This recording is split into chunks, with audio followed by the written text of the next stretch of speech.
Welcome back to the Impact Storytelling Podcast. I'm your host, Sabine M, and today I'm conversing with Nova West, creative professional, National Geographic Explorer, award-winning filmmaker, published photographer, and environmental educator, originating from southern Minnesota.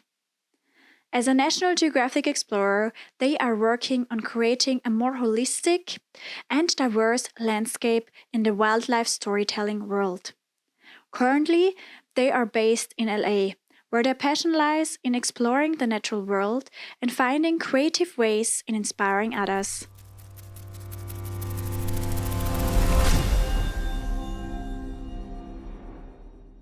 Welcome, Nova. I'm really happy to be filming this episode with you and sharing your experience and work with the audience.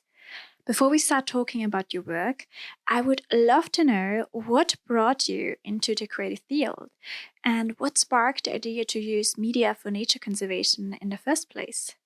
Yeah, I originally got a background in outdoor education. That's what I went to college for. And that kind of started my career off. I didn't know what I wanted to do really, but I was like, I like the outdoors, so I'm gonna go with that. And then I got super lucky, and one of my professors helped me get an internship with National Geographic. So I packed up all my things and I moved over to Washington D.C. and started my career in wildlife filmmaking there. So it was kind of an accident, but also, right place, right time, and being super lucky. So that kind of got me started. And then I think my just general passion and enthusiasm for the outdoors has really just helped me move along in my career. Was your internship a media internship or in a different field? Totally. So it was actually a super informal internship. It wasn't like an official National Geographic internship. But basically I was hired as an office PA. So I was helping out on one of their TV shows. And like helping with the contracts and things like that. And occasionally I could go into the field and PA in the field for them, carry cages and things like that. It was a tracking show. So it was very informal, but also gave me the tools to kind of explore whatever I was interested in, which was really cool. So yeah, again, got really lucky that it wasn't like straight cut. It was kind of whatever I made it. Now you're already well known in the film industry with credits in many different exciting projects, some Emmy Award nominated and winning. How did you step into the film industry and what were your first jobs? Yeah, so after my internship at National Geographic, I got hired back to work on The Incredible Dr. Pol, which is Nat Geo Wild's #1 show, or at least at the time. I think things are shifting now in Nat Geo Wild's world. But I worked on that for several years. And again, I just can't stress enough how lucky I was and how much I was in the right place at the right time. But I worked on that show for a few years. And while I was working on that show, me being me, I was also the co-chair of the Natgeo Employee Resource Group for Pride. So I was like, how can I positively change this workplace also and make it more accessible to the queer community? And so me and another one of my colleagues became the co-chairs and essentially started the Pride board. And that kind of got me well known across Nat Geo, which was really cool. And so because of that, like I knew all the right people at the right time, and they were crewing up for an expedition to search for Amelia Earhart's plane aboard the EV Nautilus with Bob Ballard, and they needed an editor at sea. And so I was like, hello, me, because I was editing on that Dr. Pol. So I was like, hello, it's me. Can you please bring me on board? And I had never had a passport, never left the country, hadn't even been on a plane flight longer than 2 hours, had never been on a ship before, never done an expedition. Like, it was so many new things. And I was very fortunate that they truly took a risk, which was, they didn't have to do that. And it's was life-changing that they did. Because on that expedition, I was essentially sending all of this media that they were filming back to headquarters in real time via the satellite so that they could edit, because we had a super tight turnaround. So without me doing that, they would have been out of luck. So it meant a lot that they took the risk, and they were like, yeah, this kid probably knows what they're doing, but we'll see. It is really interesting to me to hear that you did not grow up by the ocean and found your way to the underwater world later and to underwater filmmaking. Because in my head, you are always associated with being in the water, from the photos I know of you and the projects you do. Yeah, I think it's a really good testament to how you don't have to be like born in the right perfect circumstances to chase your dreams. Like, I think a lot of people, myself included, get kind of hung up on like, oh, but I have so many disadvantages in this area. Like, I started scuba diving in 2018. That was like, most people in this industry, as far as like underwater cinematographers, have been diving since they were legally able to, I think like 12 or whatever the age is. But like, I just didn't have that luxury, and that doesn't mean I'm counted out. I also got my diving license as a young adult and not as a child. Probably mostly because I grew up in a forest in a landlocked country rather than by the ocean. And as a kid, I didn't think I could become an ocean conservation filmmaker. Yet, luckily, I also found my way. Right. Exactly. It's like you find the things that you love regardless of the circumstance. And sometimes it just happens slower for other people, and that's okay. Don't be discouraged. Over the years, you have worked on many projects, multiple times on the Nautilus expeditions as a video engineer and expedition documentarian. Can you share with us what the Nautilus is, and what the team does, and what your work as a video engineer entails? Totally. So I love talking about the Nautilus. So EV Nautilus is a deep sea exploration vessel that is owned by Ocean Exploration Trust, which was started by Bob Ballard. He is the guy that found the Titanic, which most people know him for, but he's also found many other wrecks and historical sites that have been unfound for many, many years. So he's done a lot of cool work, including searching for Amelia Earhart's plane. We haven't found it yet, but there's still time. So on this vessel, I'm a video engineer and expedition documentarian. So as far as video engineering goes, we have these giant ROVs, these remote operated vehicles that we have at the bottom of the ocean. So they're tethered to the ship. And those are kind of our eyes and our hands on the operation. So we're exploring the bottom of the ocean, using those cameras to see what's up to 4,000 meters below the surface. And then using our little posable arms to manipulate things, take samples, lay cable, things like that, for like sensor networks and things like that. So lots of really fun work, lots of pure exploration and documentation, which is cool. It's not every day you get to be part of a team finding truly like new or undocumented spaces. So my role is I'm the eyeballs of the operation. I control the cameras on those ROVs. And then I broadcast those cameras to the world. So we have a live stream that runs 24/7 when we're in season. And part of the video engineer's role is to make sure that those cameras go through the tubes and make it to your home and everyone's homes across the globe, so that people can tune in and be a part of the science in real time. And then the other part of my role is I'm a documentarian. So I'm taking photo, I'm filming to really document the historical finds and the people behind the work. So I appreciate that Nautilus really recognizes that deep sea exploration is as much about the ocean as is the people doing the work. So a lot of my role is just taking this really cool science and talking to these amazing scientists and distilling their work into a format that the general public can understand. So we have lots of cool people that are working on some really deep scientific topics. And so I try to make it so that, just anybody who finds this video would understand exactly what we're talking about. So doing a lot of that science communication piece. When you say you're controlling the camera, What exactly does that entail? Are you controlling it like any other camera you would use underwater, just remote? Like the settings like white balance, changing focus and aperture, setting the lights? How does it work?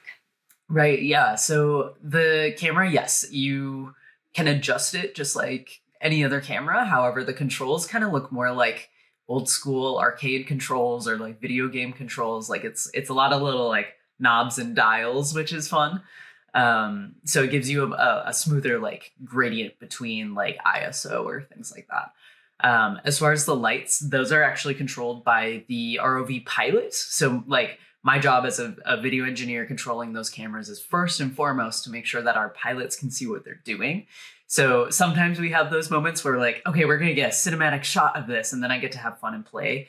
But before that, it's always making sure that it's in focus, making sure that we're recording, and making sure that the pilots can see what they're doing. So they have full control of the lights so that I can't just like turn them off and then we run into something. So Yeah, running into something would be pretty bad. Um, what were the deepest places you filmed so far, and what were the most memorable things you saw? Yeah.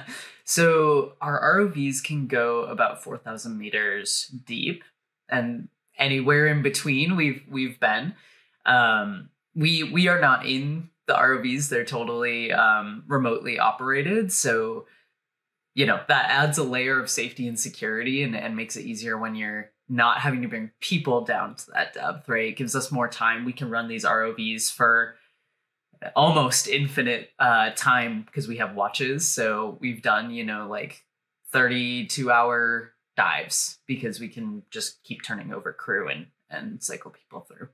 So that's the deepest I've dove with the RVs, but from a remote position. And then as far as scuba, I've gone down to like 90 feet or something. Most of what I film is pretty surface level as far as filming like coastal critters and things like that. That sounds extremely interesting. Another ocean project you have been working on was published last year on Waterbear Networks, Diving for a Race, a queer conservation story. If I'm not mistaken, you created this film with and about your friends. I can imagine this film has a special place in your heart. Can you tell us a little bit more about the film story, how it came to be, how the idea sparked? So Diving for Rays is my first independent documentary, which is super exciting. Like my entire 7-8 year career, I've been working on other people's projects. They're not like truly my own projects. And Diving for Rays was kind of the first time I got to really take control and collaborate with people that I intentionally chose to collaborate and things like that. So I made this film with Angel Morris and Nicole Morris, who are two of my dear friends. And yeah, very near and dear to the heart. It's a story about Nicole learning how to scuba dive, and through that experience, kind of finding their voice and realizing that marine conservation is a field that they belong in. And so they apply to grad school and kind of take those next steps into their career. We kind of use the film to talk about the barriers that are in place for queer people accessing marine science, but also using it as a tool to kind of show other queer people how Nicole did it. How did Nicole get through those barriers, and how can you also get through those barriers? So I had a blast working on it. Basically, Angel did all of the writing, and like we came up with the idea together. Angel did all the editing, and then we both filmed the topside stuff, and then I had complete control and liberty over the underwater scenes. And it was just an absolute blast. Just getting to not only film like underwater where I am most at home, but film a queer story underwater. I think those things are so intrinsically linked. And it was just food for my own soul to be able to document Nicole's story in that way. A really interesting and inspiring story to get out there. And wonderful that you could do it with your friends and had creative control. Let's watch the trailer to get a better feeling for it, and then let's talk some more about it. Perfect. I call my inner child Little Nicole. She is obsessed with the ocean. Whenever I was a kid, I never imagined studying sharks and rays because I have never truly seen myself in this field as a queer woman. I want to be able to tell stories about the ocean that no one has heard before. I'd wanted this for so long. I knew what I wanted to do, and I chose to let everyone else tell me that I couldn't do it.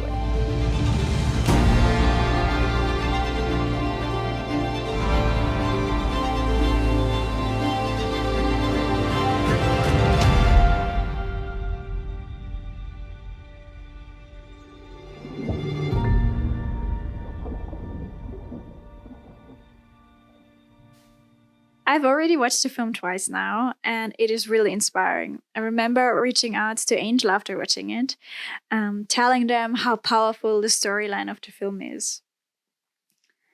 Can you share with us a little bit more about the production process? Yeah. So I'll go back to like how I met Angel and Nicole. So Angel and Nicole and I first met online, actually. I was living in Washington, D.C. They're based in San Diego. And I was looking to move to San Diego. I was like, I'm ready to move somewhere where I could be near the ocean more. I knew I wanted to do more underwater cinematography. I got my first rig. And I saw Angel's work post about them and how they just hired them as an editor. And I like saw this on Instagram. I was like, oh my gosh, wait, another non-binary person in wildlife filmmaking? I've never met another person like me in this field. Truly, like that's a genuine statement. And so I reached out to them on Instagram. I was like, hey, friend, let's talk, let's hang out. And so we met virtually and we just like clicked. Like we are the same person. It was really, really cool. And so we very quickly became close friends. And actually, like just a month later, I was booking tickets to go visit them in San Diego. So they were very kind to like let a stranger into their home that they met on the internet. I stayed with them for like a few days, I think. It was just a really, really sweet beginning to a friendship with both of them. During that trip, we were kind of talking about like, oh my gosh, like we're both queer filmmakers, and Nicole is also a very talented filmmaker, photographer, and like creative person. So all three of us were like, we have to do something together. Like we can't just like sit on this talent and not use it for anything. And so over the course of the next few months, I decided I was going to move to San Diego. I was like, this is it. Like now I know people in San Diego. I'm moving. This is the sign. It's happening. So I moved there that following January. And as soon as I got there, like we revisited that conversation and we're like, okay, we should make a film together. What should we make it about? And Angel and I were spitting out different ideas. We're trying to make it wildlife focused. And I kind of just like turned over to Nicole. I was like, wait, what if we like make one about Nicole though? Because Nicole was like at that start of a pivotal moment in their life, in their career of like, they had just ended one job and they're starting another one and they're looking at marine bio stuff. And so we're like, this could be really cool actually. So we kind of investigated that more. We're like, Nicole, how do you feel about this? And Nicole's like, maybe. Nicole's not very much of a like on camera person. Angel and Nicole had a YouTube channel together. So they're both like used to it, but they're both, well, Nicole's a little shy. So it was interesting, like filming with Nicole and kind of bringing them out of their shell a little bit, but also like bringing them back into a very natural place. So the entire filming process was super fun. Like it was truly whatever we wanted it to be, however we wanted that space to feel like. And so often in my career, as I've been working on other people's productions, I'm usually the only queer person on set or the only non-binary person in the room. And it really takes a toll on you. It's like kind of lonely to be the only one, like you're the only one who really understands yourself and your experience and what microaggressions look like for your community. And I've been lucky to find a lot of good allies and people that I can kind of latch onto in those spaces of like every shoot I go on, I always find at least one person I can trust. But in this instance, I didn't have to do that because our crew was all queer and we all knew each other. And like, I didn't have to worry about being mispronounced on set. And that just like took away this layer of constantly having to think about my identity in that space. And I could just focus on the work that we were doing, which is a luxury for me. And it's an everyday thing for many other people. So the filming process was amazing. It was a blast.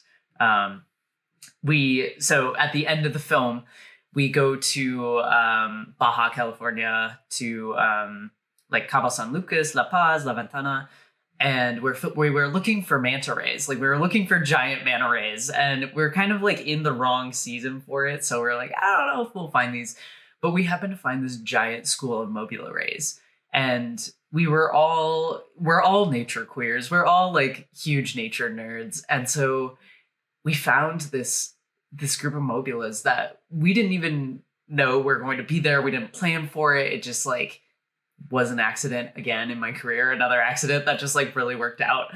And I remember we had to quietly hop into the water so that we wouldn't scare them. And we all like slid in, and like quietly kicked over, and we're looking, and we're all just like, it was like 5 minutes of silence. We're all just like so enthralled by this giant mass of mobula rays. And we all like surfaced and just burst out laughing. Like the level of queer joy that we all got to share in that moment of like natural beauty was such a like moving moment in my life that I kind of carry with me now as like a standard for other shoots of like, if this level of joy could be accidentally found in this space, what can we intentionally do to make that more common? How can we add that layer of intention to our shoots and how we're planning things? So that's kind of the long answer of how production went, but it was so many of those little moments of like, we just find pockets of joy and fun, and like, we're genuinely having fun with that. And I think it comes through in the film of like, we were just a bunch of friends, like making something that we all found meaningful, and it turned into something bigger than ourselves. And I'm really thankful for the community to be able to do that with. Wow, so amazing that you found such good friends with whom you can also work on important projects with. I didn't know you only knew each other for such a short time. Yeah. I think it's important to have people around you that you can relate to and they can relate to you, and that you can get inspired by each other and to have them in your life. Right. Well, the cool thing about it, I think, is it really goes to show how much you can be connected with strangers by a community and by a shared, almost trauma, but a shared experience, of like, we didn't know each other very well, but I've found for myself, I tend to be able to deeply understand other queer people better than I can anybody else, just because like we're family, we're part of the same community, even though we might not have the same experiences. Like we know each other on like almost like an ancestral level. And I think that really carries through in all of my relationships of like, I'm the kind of person that if I meet someone and we click, we're best friends after that. Like it's 0 to 100. And I think that's both a curse and a superpower. So you already have a lot of experience, but would you recommend first-time filmmakers to create films about people they know? I feel like it might help to get more personal stories, especially when the director is a shy person. Yeah, I honestly film what's familiar to you. So whether it's people whether it's yourself, there's nothing wrong with making a documentary about your own story. I think that can be really powerful. Or if it's the world around you. So growing up, honestly, you watch like these BBC or like Natgeo, even like these really big nature documentaries, and you kind of feel like, wow, like I'm never going to see this like exotic wildlife or this charismatic wildlife that everyone is drawn to, like, lions and monkeys and dolphins and things like that. Like growing up in Minnesota, I always say I grew up on an island surrounded by corn because we're just like in the middle of cornfields. The wildlife I had in my backyard were deer and squirrels and rabbits, like pretty standard Midwest American critters. But I think we all have wildlife that we take for granted and wildlife that others looking from across the globe would find exotic or exciting or cool. So taking away that lens and trying to focus on what do you have in your immediate vicinity. I have been talking with a photographer who focuses on like macro photography, and he's based in the US. And like, I didn't even know that insects looked like that, because it's so zoomed in, and like even the most common housefly has a story to tell.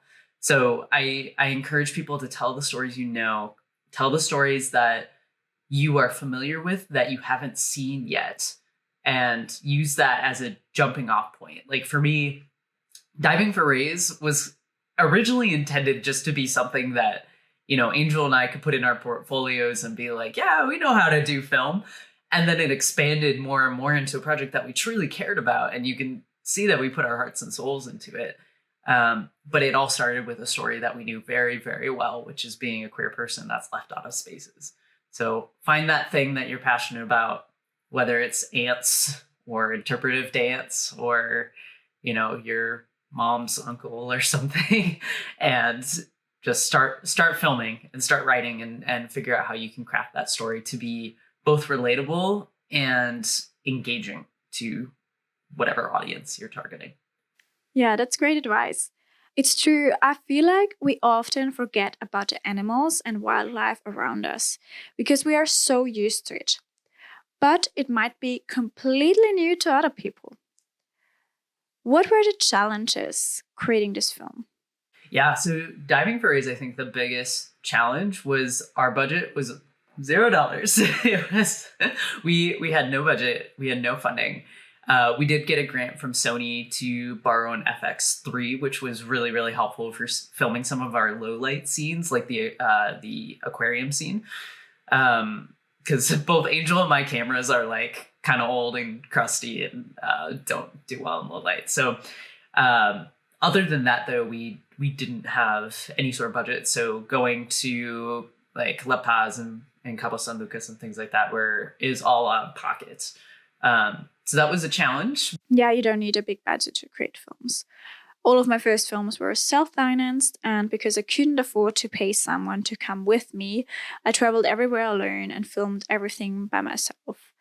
On longer films, I then would work with colleagues in post-production, but these films also got in the same festivals and the same streaming platforms as multi-million-dollar productions. Right. And I think that's not to say that like not all films cost money. If you have like one, if you already have the gear, so that's not everybody's circumstance.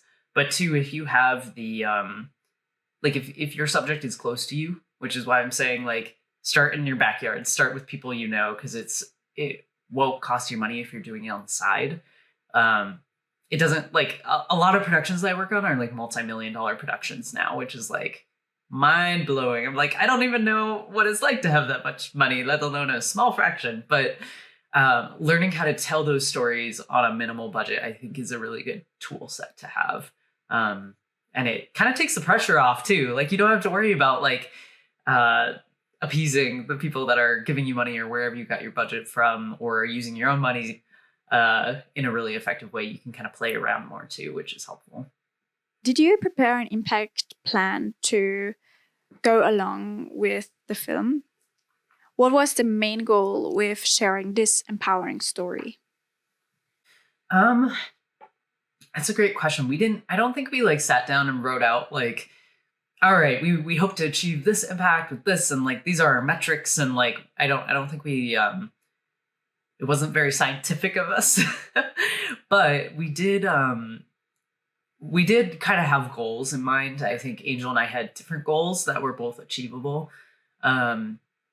So a lot of my work came out after the film as well, as far as like I organized like a virtual release party for like anybody who wanted to attend, and my goal was to try and like scoop up as much of the community and get the film out there as far as I could. And I think posting to social media was a big part of that, of trying to engage our community, trying to get people invested in the story and to stick around for the product to see that, this is something that we want you to see. And this is something that we think that you could hopefully take something away from or get something out of. So we didn't have like a plan, but it was kind of everywhere we could, we inserted community engagement. What do you think is most important thing when creating a story with which you want to inspire people? I think my number one thing. So this is my hot take. I hope people don't take this the wrong way, but I personally think a lot of documentary storytelling is very boring. It just is not the like pacing or the tone that speaks to me, and oftentimes not the subject. Like I can't relate to a lot of stories that are out there because it's a lot of them don't involve my community and my lived experience. So my best advice is to make a story that you would want to watch. Make something that you're watching a documentary and you're like, oh, I just wish that they used like popular music or something. Or I just wish that they included these perspectives. Or I wish that they would talk about this animal that I've never seen on screen. Like, there's so many different things that we truly are missing. And I do think that the wildlife, specifically wildlife documentary, but documentary in general, is very much historically like a cishet white lens, and specifically a colonial lens. And so doing anything that is different directly challenges that in a really beautiful way. So Angel actually worked on a show, Human Footprint, that the entire score was made with hip hop. And they had a black host for that show. And it just changed the game for this documentary. And all of a sudden it was like lively and exciting and like not cookie cutter. Like it was a show that you hadn't seen before. And that's really, really cool. And that naturally happens when you bring in new voices and new tools and new mediums. There's also the show Queens that just came out on National Geographic, and I think it's on Disney Plus now.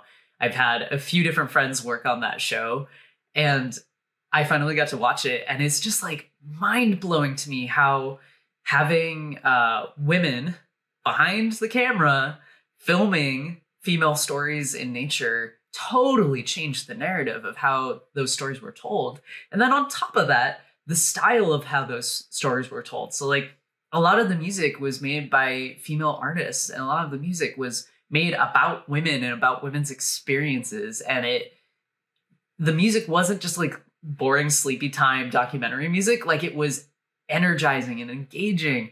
And that for me is like, that's something I would have wanted to make because it's something I want to see. So use that fuel of like, if you're not seeing what you want to see yet in the industry, that means you have work to do. So that's kind of been my entire career, honestly, is leading up to my current National Geographic Explorer project, where I'm making a series about queerness, and like I've never seen this in the documentary space, so now I'm doing it, I guess. And kind of, it goes back to using your own voice and making something completely new. It is really important to share diverse voices, especially also in a medium like film that reaches a lot of people. There are so many different people out there, and different things resonate with different people. I feel like when watching a film, I often can tell by whom it was made, who made the creative decisions, and what was enforced from the outside. I feel like you can tell by the cutting speed, the coloring, the framing sometimes, by whom the film was made. And as you said, a lot of films that are available to watch are very similar, and not in a good way oftentimes. You've worked on many US industry films as well as smaller independent films before. What would you say are the pros and cons of each? Yeah, I definitely think there's a lot of pros and cons between the two. With big projects and like series or big documentaries, you have the support of a big budget, which is really nice. But also, depending on the position that you're in, it can be really hard to try new things and wear multiple hats. So I've learned the most on independent documentaries and independent shows because they tend to have smaller budgets, which means that more people are doing multiple jobs or sometimes blurring the lines between roles, which can also lead to burnout, but also is a great learning opportunity to,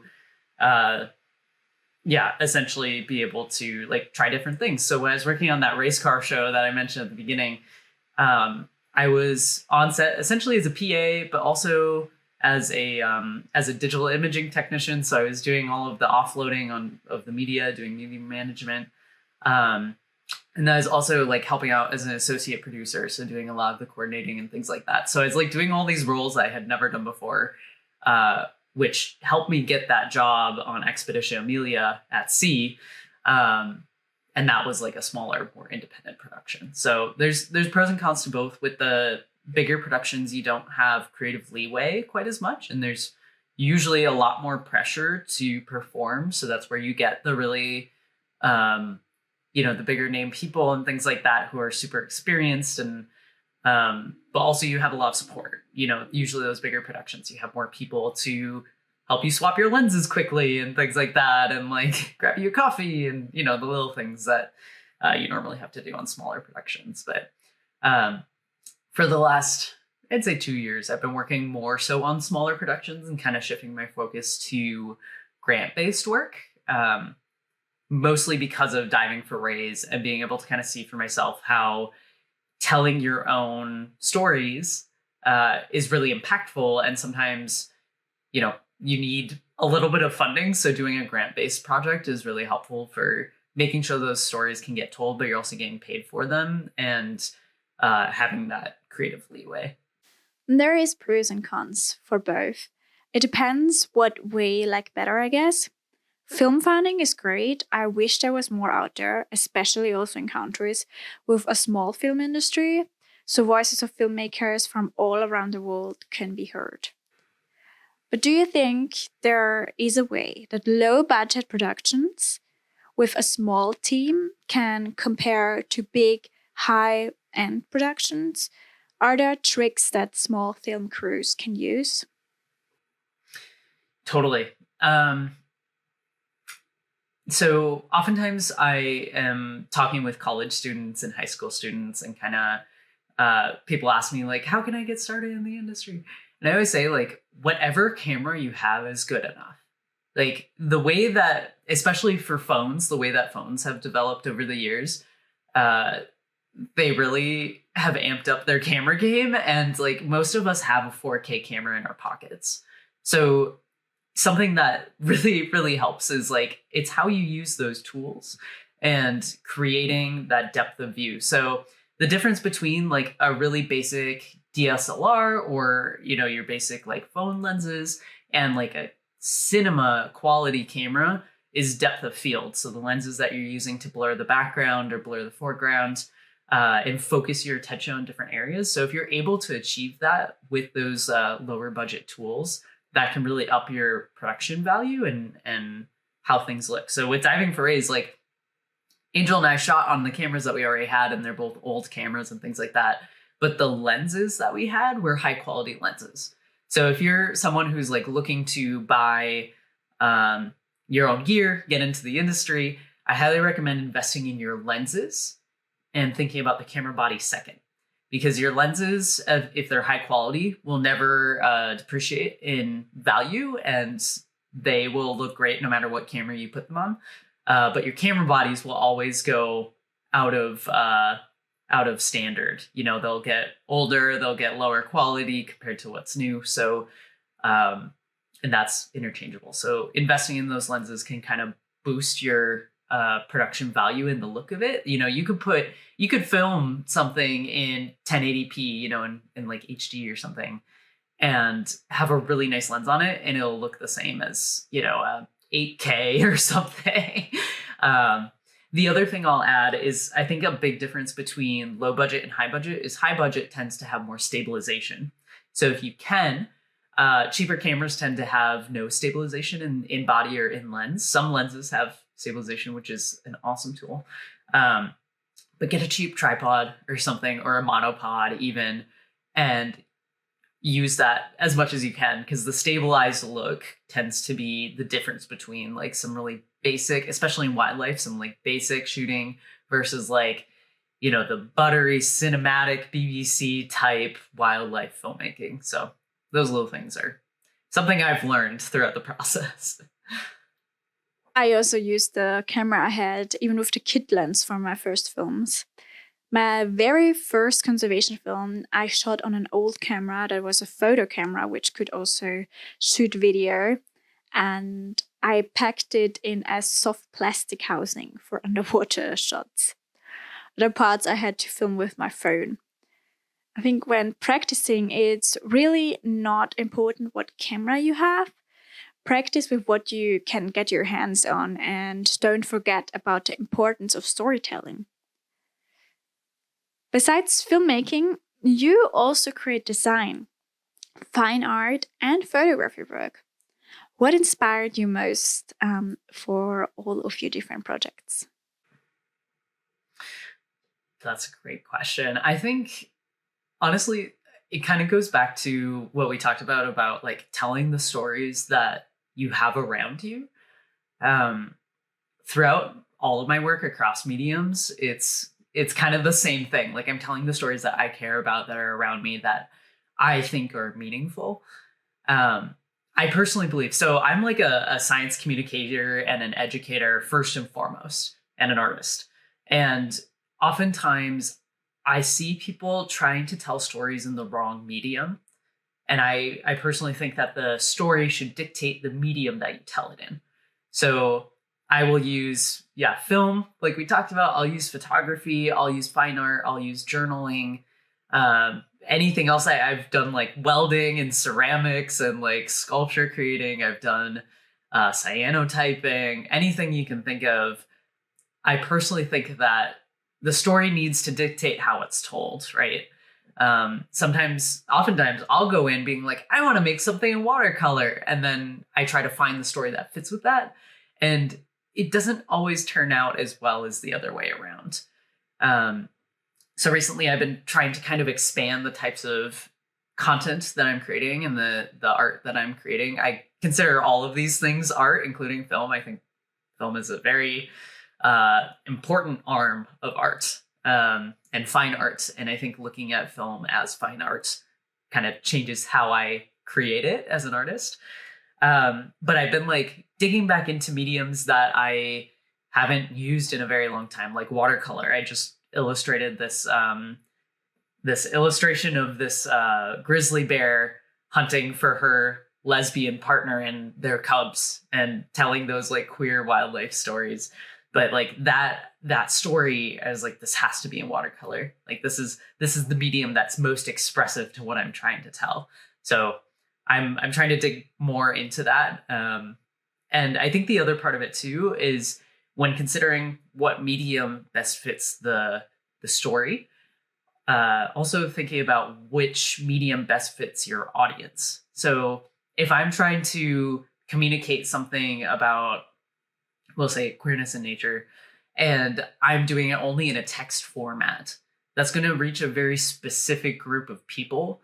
And that's not necessarily maybe the target audience that I have intended. So how I choose mediums and how I work between combining mediums also has to do with the audience that I'm trying to reach.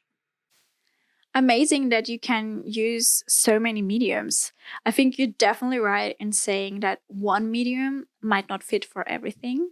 You have to choose what's right to tell the story.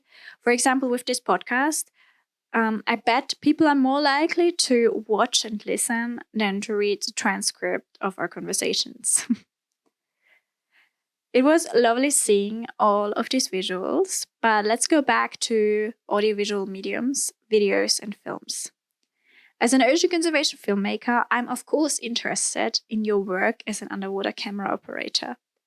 When did you start diving and filming marine life?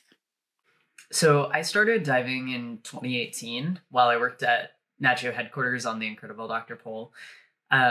It's the first time in my life I had like financial freedom. So going through college, like I put myself through college by working in a factory most of the time and by working several jobs during the school year. So I was constantly working and constantly trying to not have student loans, which is not a fun thing to experience here in the US. But so finally, like I was working at Natgeo, I had a stable job, I was able to pay off my loans, and then I was finally able to start thinking more about the future and like building towards something. So once I had enough saved up, I decided to get scuba certified, and I got certified in a rock quarry in Virginia, of all places. So not even in the ocean, but like in this mud pit, essentially, with like a few fish. And that like kind of sprung me into this like insatiable desire to be in the ocean. Now that I could breathe underwater, I was like ready to go. So I then like ended up buying my first underwater rig like a few years later, and I bought it it was like January during lockdown. I think it was like January of 2020 or 2021, one of those two. And I bought this rig January in DC. It's cold, everything's frozen.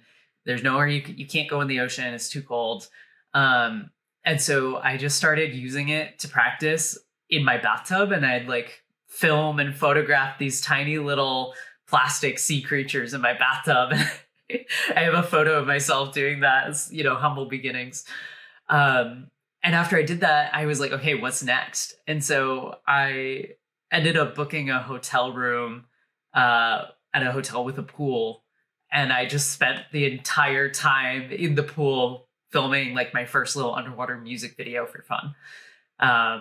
And after that, I was like, okay, what's next? And then like I planned this entire trip down to Florida. And because it was pre-vaccination, like we drove the whole way, we didn't fly down there. So it's like that kind of step-by-step dedication of trying the things that were closest to me, being like, okay, I have a bathtub. Now I have a hotel pool. Now I'm driving down to Florida to dive in this one place like 7 times. We stayed at the same. It was my first time diving outside of training. All of those steps like kind of helped me teach myself how to do underwater cinematography. I didn't really have many people that could help me with that realm. So I was kind of learning as I went, and those experiences really just gave me the tools to feel confident and then, fall into making diving forays. Really dedicated in learning how to do this. I can imagine practicing in a pool, but practicing in a bathtub, that's really a different level of I really want to do this. Maybe you have a really big bathtub, otherwise that sounds really complicated to me. In certain countries, the training to become an underwater cinematographer is different.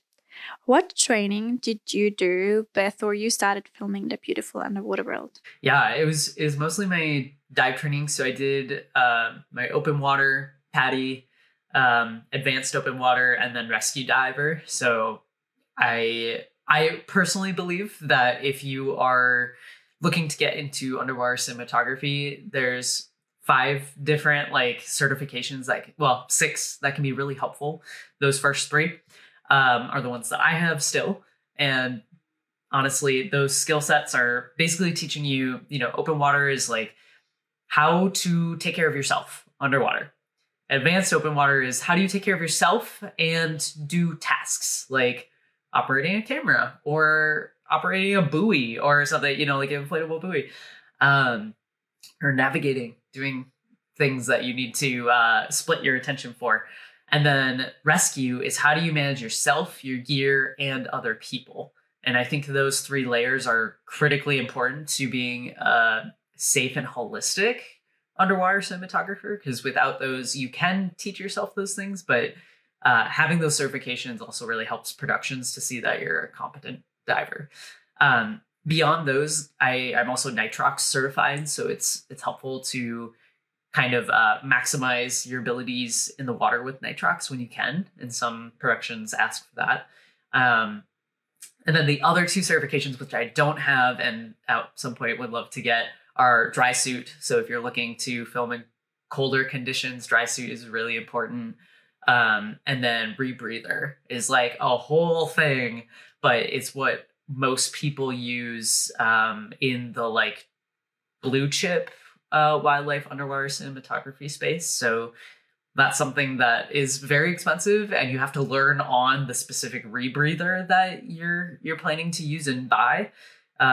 So it's cost prohibitive, but that's those are the main certifications. And then everything else, like as far as camera operation, it's all self-taught. So I'm sure there's more formal ways to do that, but that's how I did it. Yeah, I think in the UK, in order to work for productions, you need a special certification. I also have the ones that you mentioned, minus the rebreather, as that is super expensive and the courses are always specific to one rebreather. But for sure, it would be amazing to be able to dive with that and be more silent underwater so marine life notices you less. When you're planning to film specific marine life, how does your plan look before you go into the water? So I have a few different lenses that I like to use, and depending on what I'm filming, I'll first make my kind of selection of those lenses. I always film in slow-mo underwater, so that's just like a hot tip for anybody that's looking to film underwater is shoot at least 60 frames per second. A lot of what we see of underwater cinematography, like I didn't know this until I became an underwater cinematographer, or really until I became an editor, that most underwater stuff is filmed in slow motion and you see it in slow motion. So we kind of have this weird false perception that everything moves so much slower underwater than it does.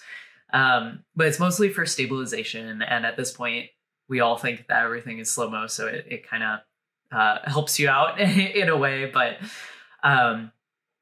so yeah, that's one thing that I definitely would recommend. I also learned that when I was editing, good lighting and stable, smooth shots make the clips so much more professional. I now almost exclusively film with 120 frames per second when filming wildlife underwater.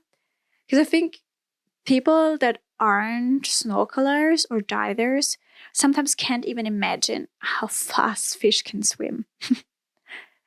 And I also never go diving without lights. I usually do dives between 20 to 40 meters and love filming into cracks and going into caverns and through tunnels, because there's always so much interesting marine life.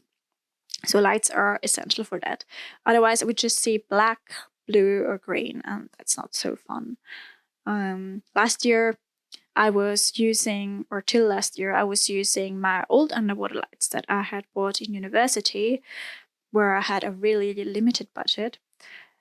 Over the years, they have gotten really bad, so much so that on my last dives with them, I had to check if they were even on, because there was just not much light coming from them anymore. And now that I have new lights, and if I compare the shots, it's like a complete production upgrade. It's crazy. Mm-hmm. And honestly, like it really depends on what you're shooting, but I actually never use underwater lights because I like the natural light, but that's also because I'm filming usually in like clear tropical waters where you don't need lights, and I'm filming near the surface. And like if you're filming like in a really dark or deep area, lights are very helpful. But I think lights are another fun tool to kind of stylize what you're creating. And if you're a natural light person, nothing wrong with natural light until you need the artificial light to see what you're doing and things like that. Yeah, I think natural lights are great. I also use it when I'm only diving at around 3 to 5 meters. But from then on, you really start to lose a lot of color, and I want to show how colorful the ocean is, especially the Mediterranean Sea, as so many people seem to think it's beige underwater, and the only animals there are sea cucumbers and sea urchins and little fish. But it's not the case at all. So I feel like I need lights to show that, to capture it like it really is. You can just not see it without the lights because the absorption of the colors. But yeah, I love to use lights and share all of the colors. You have experience filming different animals. What would you say is most important when filming wildlife in the ocean? I think number one thing is like your safety, right? So I've filmed with sharks, I've filmed with dolphins and pufferfish and octopus, all sorts of things that have, and like corals, can be dangerous to people. It's like anything that you could come into contact with. I think it's really important to know the animals that you're filming before you film them. And if you don't, I always try to film animals with the scientists that are studying them. So being with the people that understand them the best when possible. Like filming with rays is also a big thing that can be dangerous if you get too close to them. So that's one big thing. The other thing is it's so important. Like taking care of yourself is like first, right? But just barely under that is taking care of the marine life. So while you're filming these precious species, you don't want to be stressing them out. You don't want to be harming them in any way. You don't want to be making it so that you're perceived like you're a predator to them. And a lot of that has to do with your movement and how you approach them, the space that you give them. In addition to like, you don't want to be running into things, which is like pretty basic, but you kind of don't think about it. Like I film in a lot of really fragile ecosystems.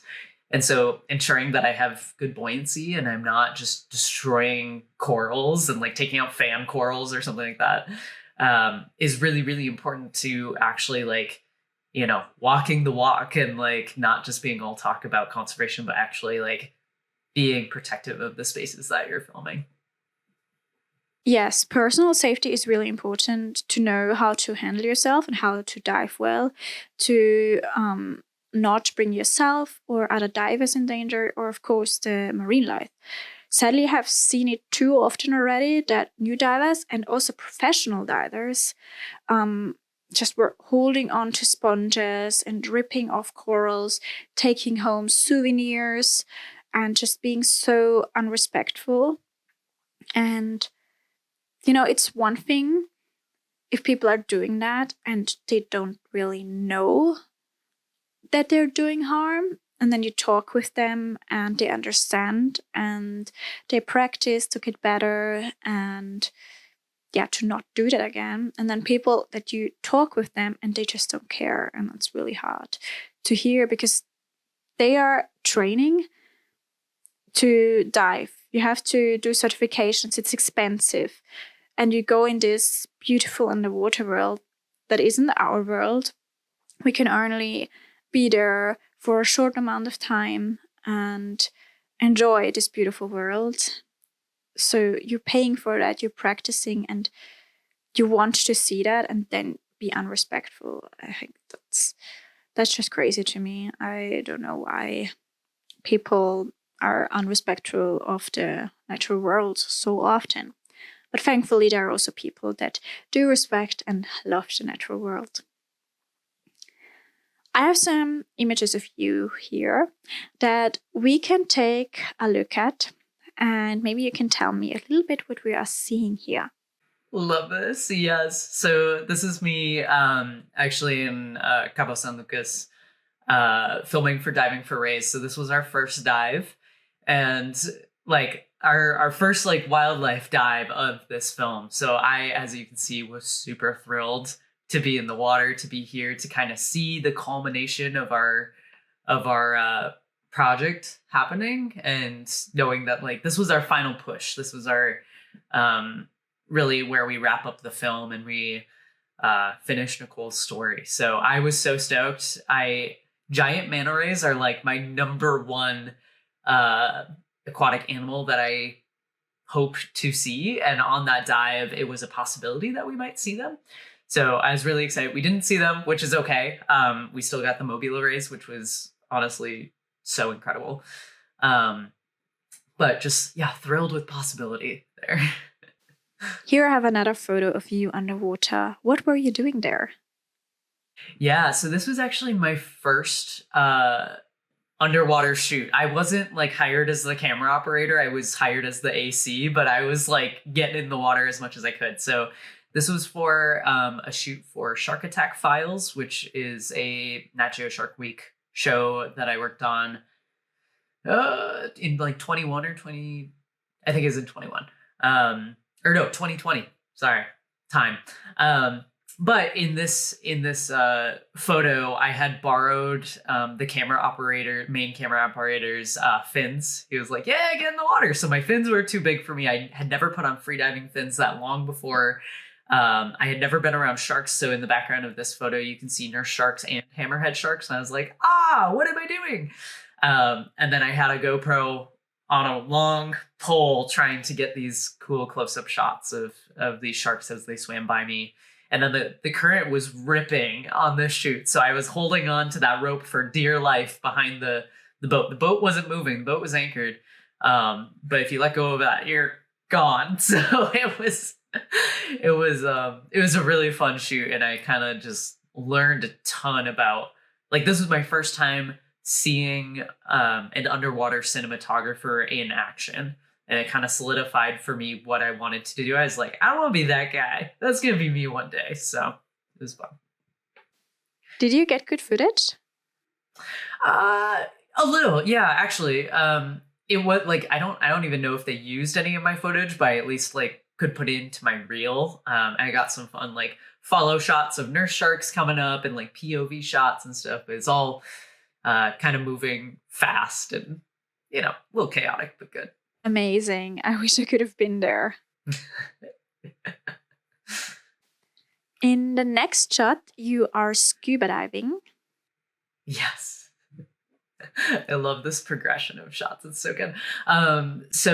This is back when I was describing the Nat Geo Explorer expeditions aboard the EV Nautilus, where we were working with the marine archaeologists, we were working with the shark scientists, the marine mammal scientists, and the microplastic scientists. This is from that string of expeditions. This was our first dive on the entire expedition. And we were working with the shark team to do a survey, just a visual survey. And we had a photographer on board, Jennifer Bergelins, who took this photo for me. And this was like my first time really being in the underwater cinematographer seat, aside from diving for rays. So I was like so excited. Nautilus or Ocean Exploration Trust just bought this underwater camera housing so that I could film. So as learning this new housing is super, super exciting. Was it your camera in a different housing, or did you learn everything new? Different camera. It was the Sony A1, and that's what I film with at sea. I use all OET's gear, which is great. So yeah, Sony A1, which is way better than my little GH5. So What dome pattern lens did you have there? Oh, I'm trying to remember. I think it was an 18 millimeter Zeiss Prime. So super great lens. And I guess going back to like how do I choose my gear for filming? I have like a wide angle lens for filming whales and things. That's actually why I have this lens on my camera right now. It's the 7 to 14 millimeter. And then I have some other, like I have a macro lens and things like that. So this one was an 18 millimeter. So it's pretty wide, but it has a really good focal length so that you can still get the closer shots without being out of focus. So we started with that one, and then eventually they got me I think a 24 to 105 zoom lens. A really good selection of lenses. On this picture, you're holding a 360-degree camera on a pole. What did you film here? Yeah. Yes, and this is on the same expedition. So in addition to documenting all of these really fun and cool things, we also, me and Marley Parker, my colleague, my partner in crime at sea, we were trying to figure out this 360 underwater mantis rig. It's the InstaPro 360. And so Jonathan Feely, who is the producer with Ocean Exploration Trust, was kind of leading us through it and helping us figure out how to use it. And so the idea was to kind of capture these underwater scenes in 360 to be able to build that back up as an educational tool and help people kind of imagine that they're in the world of these reefs and like kind of help people develop understanding and empathy for these like very fragile Hawaiian ocean ecosystems. Here you're doing the same thing, but the camera is attached to a line. Yes. The photo before, we were like testing it out via free diving and snorkeling, and I had tiny little baby fins, so it was really hard to dive under the water because I didn't bring my normal free diving fins. And then finally, we were able to get it working and did it on scuba. You can see the little like cylinder hanging down on that line. That's our external battery pack. So we also had a battery pack that would cycle so that the housing could cool off and we could get some cool continuous footage. So that one I was placing with Marley next to a wreck site so that we could kind of capture that that continuous footage of that wreck site with the reef that was forming on it. Is really cool. That sounds really interesting. How long did you record for? I'm trying to remember. I think we did like 30-minute chunks. So we would set it for the entire dive, and then we would pick it back up at the end of our dive, or we would hop back in for a second dive and grab it. So tried to get some shots without people in it. Yeah, that's often hard. Mm-hmm. What were you filming here with the gimbal on a Zodiac? So you can actually see the EV Nautilus in the background. So again, this was like part of all the same string of expeditions. I was filming a lot of our guests and participants kayaking. So specifically the microplastics team would sometimes use kayaks or these like the red Zodiacs. This one was called Ruby, this boat that I'm on, to pick up water samples that were further away from the ship. So I was out filming them kayaking and just having a blast in my element, using a gimbal to really stabilize. So here you are, I think, in the inside of the Nautilus. Yes. So actually, that's you can see the controls for the ROV camera on there. So great example of what that looks like for me to be sitting in the video engineering seat and controlling those big cameras. There are so many buttons. Amazing that you control all of that. Yes, they're so fun. In the next picture, you are in a helicopter and it looks really cold outside, yet you are wearing a short-sleeved shirt. Yeah, so I was filming on Denali Base Camp for this shoot, and this is for a show that has not yet come out, so I can't tell you like too much about exactly what it was. But having a blast filming a mountain climber on Denali Base Camp. So I'm Minnesotan. I'm from I went to school on like within the tundra zone of Canada. So to give you like an understanding, is like negative 50 degrees Fahrenheit in the winter, sometimes with wind chill. So it's a chilly place. And so like I'm used to the cold. So like we went on this shoot. We're in a small like tiny little helicopter bringing us up there, or not helicopter, sorry, a small airplane bringing us up there. And yeah, I'm in a t-shirt. I'm in my element. I was sweating, so having a blast. I think that you have such a cold resistance. Right. Now I'll say I'm a little bit weaker now that I live in California. So yeah. Here we have photos of you at speaking engagement. One looking like Jackson Wild, the other a school. Yeah. So yeah, on the right, it's Jackson Wild, and you can see next to me Maranke Harris, who's actually one of my shipmates, and she's a Canadian deep sea hydrothermal vent scientist. So we met at sea on Nautilus, and she's we're like, I don't know, very good friends. We're each other's cheerleaders. And she's actually giving a TED Talk very soon in Victoria. So, if anybody's around. But yeah, this was at Jackson Wild. We were on a queerness in wildlife filmmaking and nature panel. So it was me and then Brady, I don't actually know how to pronounce his last name. Valish, I'm gonna butcher it, but another dear friend of mine on this panel, which was a blast. And then next to it is me at Texas A&M University giving a talk at Galveston about deep sea exploration. As you can see, I have the Nautilus Live website pulled up. And yeah, just talking with students specifically. There's a lot of queer students in this audience. So I was telling people all about how you can be queer and you can be at sea and you don't have to choose between those two things. And it was a really, really, really cool experience. And I also got to screen diving for rays for them at that event. Very cool that you get to talk with people and inspire them. What was your friend's TED Talk about? It's also going to be, so I think she's talking about like all sorts of things that she's working on, which will probably focus on her oceanography work and her experiences as a queer Black woman in the industry, and what science communication looks like from her end. So she's a very talented science communicator. Amazing. That sounds really interesting. I also just had a TEDx talk in the Netherlands about documentary and impact storytelling for ocean conservation. Cool. That's awesome. Huge congrats. That's like nerve-wracking, I'm sure. Thank you. I was pretty nervous, but I love sharing how we can use visual media for the conservation of our natural environment. And thankfully, everything went well with my speech. Do you have any tips for diving with camera equipment and handling the equipment on transport and after diving? If you are buying a housing, it most oftentimes will be twice as expensive as your camera. And there's a reason for that, which is unfortunate. And it's a barrier to entry. But once you get that housing, you have to take care of it, especially if you're filming in chlorine or salt water.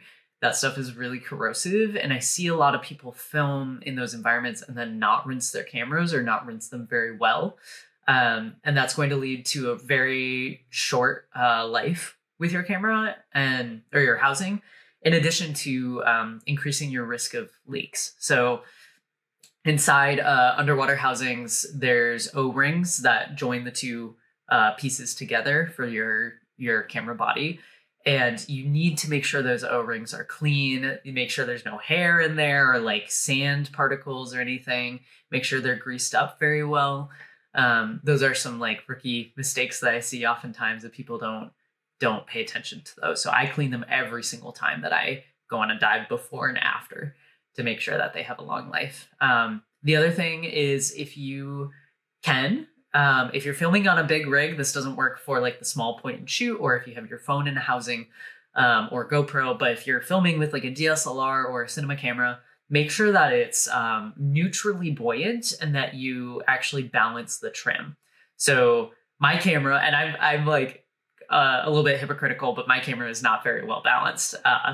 But what's ideal is to have your camera neutrally buoyant so that it won't sink or it won't float, so that you don't have to do a lot of work to keep it in place.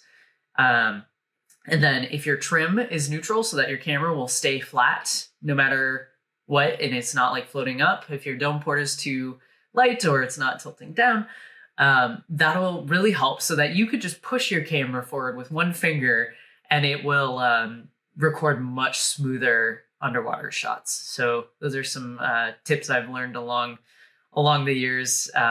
To properly weight your camera, you can get floats, which you see on a lot of like lighting configurations, or you can get like sticky weights that you can stick to the dome port or things like that to help balance. Sadly, the equipment is very expensive, so taking care of it is super important. And additionally to what you just said, I would also say not to leave the housing in the sun, and definitely don't let the salt dry onto your housing. If you can, rinse it right away. If you can't, then take a wet towel and wrap it in that so it doesn't dry. And make sure after it's washed that you also dry it, otherwise it might rust. And don't leave it in these rinsing buckets on boats, not alone at least, because if the boat is moving, then the cameras might clash together or someone put something else in there, so don't leave it alone. Also, before you put the camera in the housing, think that you have to empty your SD card and put it in, and also charge your battery and put the battery in, close it well. And don't accidentally switch your camera on. You will not be happy when you arrive and your camera battery is already empty. Those are just some things that came to my mind as well. And make sure that you always protect the glass of your port. Yeah, I think those were the tips additionally that just came to my mind from my experience as well. Like most of us, you probably also had some ups and downs filming in the water. What did you learn from it that you can share with us in the form of some tips? Yeah, so I've had plenty of ups and downs. I think specifically as a non-binary filmmaker, it can be really stressful to be in like wetsuits for me. Like having people perceive me is just a night. I don't want to be perceived ever, but like being perceived as like a gender is not fun. So that kind of bleeds into stresses for me personally, and kind of takes away from me being able to focus on my work. Sometimes also like cameras really easily overheat in housings underwater, especially if you're filming in warm water situations. So that's another stressor that I'll come against, is I need to turn my camera off between shots, which like really makes it difficult to like get the shot, you know? But actually, hot tip, you can buy copper heat sinks for the backs of your cameras and that'll increase the life. So lots of things you can do, but those are some big things. And then the last is like just people not understanding what all goes into it in the field can be really detrimental. So, I've had directors be like, okay, can you like, change your battery real quick? I'm like, no, you need to understand. I have to dry off the entire housing, depressurize it, take it apart, take my camera out, then change the battery, and then redo all that. So it takes a lot of work and time, which, factors into a lot of how I plan for shoots. And actually going to your comment about the putting in the buckets, instead of putting in the buckets, I'll just bring a towel and I get it wet. And then I put that towel over my camera so it never dries out. So like things like that, and ensuring that you have the space to take care of your gear and yourself are things I've come up against. Yeah, I think wearing a wetsuit is challenging for many people. Yes. I also don't like it.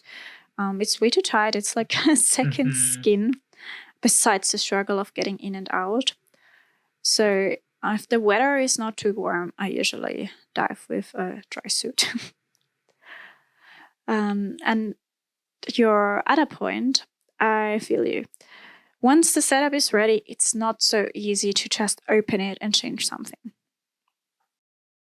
Let's get back on land. As a queer person in the film and creative industry, you are an inspiration to many people. You told me when you started working at National Geographic, you couldn't identify with any of the explorers because no one of them were like you. You didn't have a role model there and no inspiration. But it seems like it definitely motivated you, because now you're a National Geographic Explorer and can inspire queer people all over the world. If you could give a piece of advice to other people that maybe feel underrepresented and unheard in the industry, what would it be? So a very driving quote for Diving Forays is built off of, so there's a Natgeo film actually that we kind of started the entire project, where the line was like, you can't be what you can't see. And so we've turned that on its head to sometimes you have to be so you can see. Sometimes you have to be the person that blazes the trail for other people. There always has to be a first. And since becoming an explorer, I've learned that there are other queer non-binary explorers out there, but some of them are just not as visible. Some of them can't be visible. So that's kind of like fed into my own motivation of like, I'm intentionally here and I'm intentionally trying to be as visible as possible to be both a role model and an example of like, you can do this and this is how I did it. So sometimes you have to be so you can see. Sometimes you have to try new things and put yourself out there so you can see that you can do it. So don't count yourself out is my advice. Thank you so much for your inspiring story and words. I hope we reached some more people through the podcast that were motivated by your story. Absolutely. Thank you so much for having me. It's been a blast.